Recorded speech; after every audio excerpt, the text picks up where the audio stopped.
When mankind began to multiply on the face of the earth and daughters were born to them, the sons of God saw that the daughters of men were beautiful, and they took as wives whomever they chose.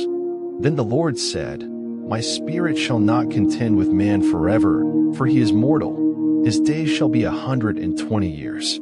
There were giants on the earth in those days, and also afterward, when the sons of God came into the daughters of men, and they bore children to them. These were the mighty men of old, men of renown. The Lord saw that the wickedness of man was great on the earth, and that every intention of the thoughts of his heart was only evil continually. And the Lord regretted that he had made man on the earth, and it grieved him in his heart. So the Lord said, I will blot out man whom I have created from the face of the earth, man and beast, creeping things and birds of the air, for I regret that I have made them. But Noah found grace in the eyes of the Lord. This is the account of Noah. Noah was a righteous man, blameless among the people of his time, and he walked with God. Noah had 3 sons, Shem, Ham, and Japheth. Now the earth was corrupt in the sight of God, and full of violence. God looked upon the earth and saw that it was corrupt, for all flesh had corrupted their way on the earth. So God said to Noah, The end of all flesh has come before me, for the earth is filled with violence because of them. I will destroy them along with the earth. Make yourself an ark of gopher wood. Make rooms in the ark, and cover it inside and outside with pitch. And this is how you shall make it. The length of the ark shall be 300 cubits, its width 50 cubits, and its height 30 cubits. Make a window for the ark, and finish it to a cubit from the top. Set the door of the ark in its side, and make it with lower, second, and third decks. And behold, I will bring a flood of waters upon the earth to destroy all flesh under heaven, in which is the breath of life. Everything on earth shall perish.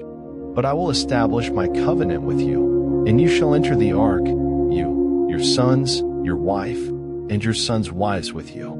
And of every living thing of all flesh, you shall bring 2 of every kind into the ark to keep them alive with you. They shall be male and female. Of the birds after their kind, of the animals after their kind, and of every creeping thing of the ground after its kind, 2 of every kind shall come to you to keep them alive. And take for yourself every kind of food that is eaten, and gather it to yourself, and it shall be food for you and for them. Noah did everything just as God commanded him. Then the Lord said to Noah, Go into the ark, you and all your household, for I have seen that you alone are righteous before me in this generation. Take with you 7 pairs of every kind of clean animal, a male and its mate, and 2 of every kind of unclean animal, a male and its mate. Also take 7 pairs of every kind of bird, male and female, to keep their offspring alive on the face of all the earth. For in 7 days I will send rain on the earth for 40 days and 40 nights, and I will wipe from the face of the earth every living thing I have made. And Noah did all that the Lord commanded him. Noah was 600 years old when the flood waters came upon the earth. And Noah and his sons and his wife and his sons' wives entered the ark to escape the waters of the flood. Pairs of clean and unclean animals, of birds, and of everything that creeps on the ground, came to Noah and entered the ark, 2 by 2, male and female, as God had commanded Noah. After 7 days, the waters of the flood came upon the earth. In the 600th year of Noah's life, on the 17th day of the 2nd month, all the springs of the great deep burst forth, and the windows of the heavens were opened. And rain fell upon the earth for 40 days and 40 nights. On that very day Noah and his sons, Shem, Ham, and Japheth, along with Noah's wife and the 3 wives of his sons, entered the ark. They had with them every kind of wild animal according to its kind, all livestock according to their kinds, every creature that moves along the ground according to its kind, and every bird according to its kind, every winged creature. Pairs of all creatures that have the breath of life in them came to Noah and entered the ark. They came male and female of all living beings, just as God had commanded him. Then the Lord shut him in. For 40 days the flood kept coming on the earth, and as the waters increased, they lifted the ark high above the earth. The waters rose and increased greatly on the earth, and the ark floated on the surface of the waters. They rose greatly on the earth, and all the high mountains under the entire heavens were covered. The waters rose more than 15 cubits above the mountains, and the mountains were covered. Every living thing that moved on land perished: birds, livestock, wild animals, all the creatures that swarm over the earth, and all mankind. Everything on dry land that had the breath of life in its nostrils died. Every living thing on the face of the earth was wiped out: people and animals, and the creatures that move along the ground, and the birds were wiped from the earth. Only Noah was left, and those with him in the ark, and the waters flooded the earth for 150 days. God remembered Noah and all the wild animals and livestock that were with him in the ark. So God sent a wind over the earth, and the waters began to recede. The springs of the deep and the floodgates of the heavens were closed, and the rain from the sky was restrained. After 150 days, the waters steadily receded from the earth. On the 17th day of the 7th month, the ark came to rest on the mountains of Ararat. The waters continued to decrease until the 10th month, and on the first day of the 10th month, the tops of the mountains became visible. After 40 more days, Noah opened the window he had made in the ark and released a raven. It kept flying back and forth until the waters had dried up from the earth. Then he sent out a dove to see if the waters had receded from the surface of the ground. But the dove found no place to set its feet because there was still water over all the surface of the earth, so it returned to Noah in the ark. He reached out his hand, took the dove, and brought it back to himself in the ark. He waited 7 more days and again sent out the dove from the ark. This time the dove returned to him in the evening with a freshly plucked olive leaf in its beak. Then Noah knew that the water had receded from the earth. He waited 7 more days and sent the dove out again, but this time it did not return to him. By the first day of the first month of Noah's 601st year, the water had dried up from the earth. Noah then removed the covering from the ark and saw that the surface of the ground was dry. By the 27th day of the 2nd month, the earth was completely dry. Then God said to Noah, "Come out of the ark, you and your wife and your sons and their wives. Bring out every kind of living creature that is with you, the birds, the animals, and all the creatures that move along the ground, so they can multiply on the earth and be fruitful and increase in number." So Noah came out, together with his sons and his wife and his sons' wives. All the animals and all the creatures that move along the ground and all the birds, everything that moves on land, came out of the ark, one kind after another.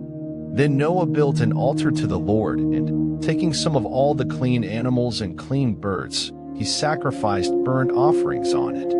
The Lord smelled the pleasing aroma and said in his heart, "Never again will I curse the ground because of man, even though every inclination of the human heart is evil from childhood. And never again will I destroy all living creatures as I have done. As long as the earth endures, seed time and harvest, cold and heat, summer and winter, day and night shall never cease." Then God blessed Noah and his sons and said to them, "Be fruitful and multiply, and fill the earth. The fear and dread of you will fall upon all the beasts of the earth, and all the birds of the air, upon every creature that moves along the ground, and upon all the fish of the sea. They are given into your hands. Everything that lives and moves will be food for you. Just as I gave you the green plants, I now give you everything. But you must not eat meat that still has its lifeblood in it.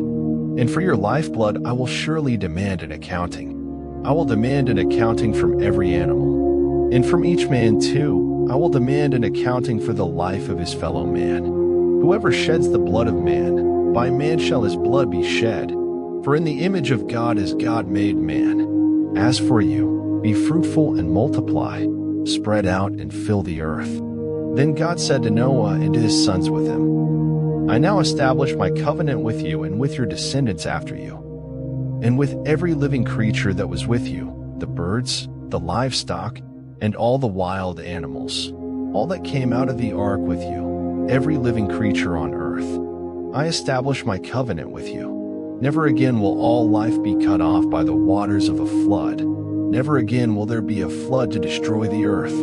And God said, "This is the sign of the covenant I am making between me and you and every living creature with you, a covenant for all generations to come. I have set my rainbow in the clouds, and it will be the sign of the covenant between me and the earth. Whenever I bring clouds over the earth and the rainbow appears in the clouds, I will remember my covenant between me and you and all living creatures of every kind.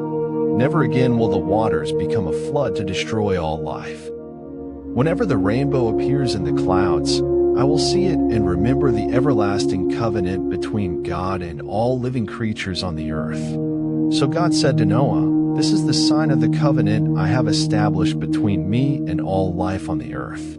The sons of Noah who came out of the ark were Shem, Ham, and Japheth.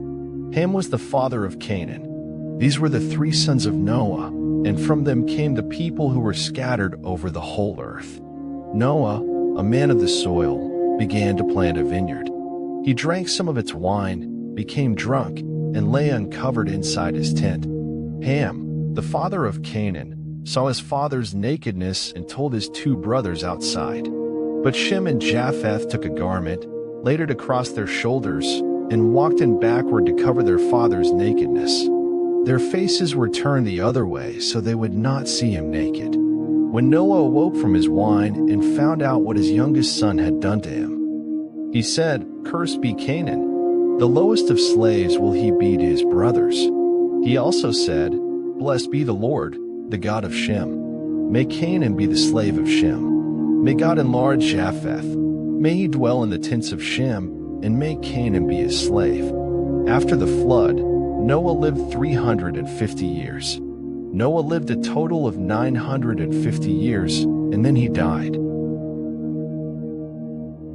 These are the generations of the sons of Noah, Shem, Ham, and Japheth, who had sons after the flood. The sons of Japheth were Gomer, Magog, Madai, Javan, Tubal, Meshech, and Tiras. The sons of Gomer were Ashkenaz, Riphath, and Togarmah. The sons of Javan were Elisha, Tarshish, Kittim, and Dodanim. From these the maritime peoples spread out into their territories by their clans within their nations, each with its own language. The sons of Ham were Cush, Egypt, Mizraim, Put, and Canaan. The sons of Cush were Seba, Havilah, Sabta, Rama, and Sabteka. The sons of Rama were Sheba and Dedan. Cush was the father of Nimrod, who became a mighty warrior on the earth. He was a mighty hunter before the Lord. That is why it is said, like Nimrod, a mighty hunter before the Lord. The first centers of his kingdom were Babylon, Uruk, Akkad, and Calneh in the land of Shinar.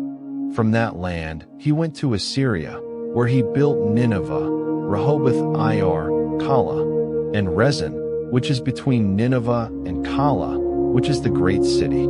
Egypt was the father of the Ludites, Anamites, Leobites, Naphtuhites, Pathrusites, Caslahites, from whom the Philistines came, and Caphtorites. Canaan was the father of Sidon, his firstborn, and of the Hittites, Jebusites, Amorites, Girgashites, Hivites, Archites, Sinites, Arvadites, Zemarites, and Hamathites. Later the Canaanite clan scattered. The borders of Canaan reached from Sidon toward Gerar as far as Gaza, and then toward Sodom, Gomorrah, Admah, and Zeboim, as far as Lasha. These were the sons of Ham by their clans and languages, in their territories and nations. Sons were also born to Shem, whose older brother was Japheth. Shem was the ancestor of all the sons of Eber. The sons of Shem were Elam, Ashur, Arphaxad, Lud, and Aram. The sons of Aram were Uzi, Hul, Gether, and Mesh. Arphaxad was the father of Shelah, and Shelah was the father of Eber. 2 sons were born to Eber. One was named Peleg, because in his time the earth was divided. His brother's name was Joktan. Joktan was the father of Almadad, Shalef, Hazarmaveth, Jerah, Hadaram, Uzal, Dikla, Obal, Abimael, Sheba, Ophir, Havilah, and Jobab. All these were sons of Joktan. Their region stretched from Mesha towards Sephar, in the eastern hill country. These were the sons of Shem, by their clans and languages, in their territories and nations. These are the families of the sons of Noah, according to their genealogies, by their nations. From these the nations spread out over the earth after the flood. This brings us to the end of Genesis chapters 6 to 10. In the next video, we'll continue the story. Don't miss what happens next. Have a happy life listening to Holy Bible.